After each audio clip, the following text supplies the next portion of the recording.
Natural disasters, terrorist attacks, and wars have one thing in common. They involve a lot of destruction. But every time there's a natural disaster, or a terrorist attack, or a war, you can be virtually guaranteed that someone is going to come along and say that there's a silver lining in all of this. It's good for the economy because it's going to create jobs. When there's a natural disaster, or a terrorist attack, or a war, we have to spend money replacing all the stuff that gets destroyed. This is an application of what we call the broken window fallacy. Frederick Bastiat corrected this fallacy in his early 19th century essay, That Which Is Seen and That Which Is Not Seen.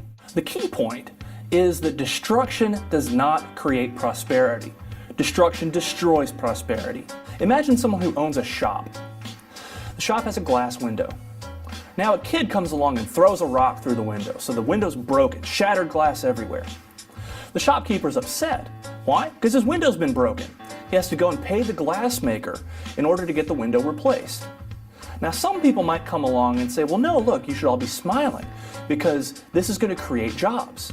You spend money on new glass. The glass maker earns this money. He can then spend it at restaurants, and he can spend it on new clothes, and he can spend it on things that he likes. That's going to create jobs for other people. This money's going to circulate, and we're all going to be richer as a result of the fact that this kid has thrown a rock through a window, and now we've had to replace a window. Let's think for a moment about what the policy prescription would be if it were in fact true that this is a good idea.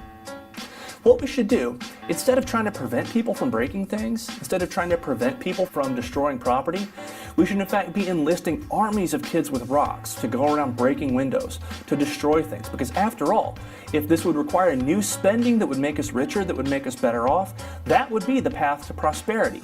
Destroying things, breaking things, and then spending money to replace them. What we're doing when we indulge this kind of thinking is we're focusing our attention on what is seen, but we're not taking account of what is not seen. What we don't see is what the shopkeeper would have used that money for if he hadn't had to replace his window. He might have used it to buy a suit. This would have created an opportunity for a tailor. The tailor then could have spent the money on something else. He could have used it to buy groceries. This would have created opportunities for grocers. Maybe he would have saved it. Then the money could be lent to someone who wants to start a new business. He could have done something else that would have created job opportunities for other people. The world would have still had the window, and it would have had the benefit of all of this additional activity that would have gone on had the window not been broken in the first place. On net, society is worse off to the tune of one window. Whenever we actually destroy resources, that's precisely what we're doing. We're destroying stuff. We're not creating wealth. It's important to remember that it's production that creates prosperity and not destruction.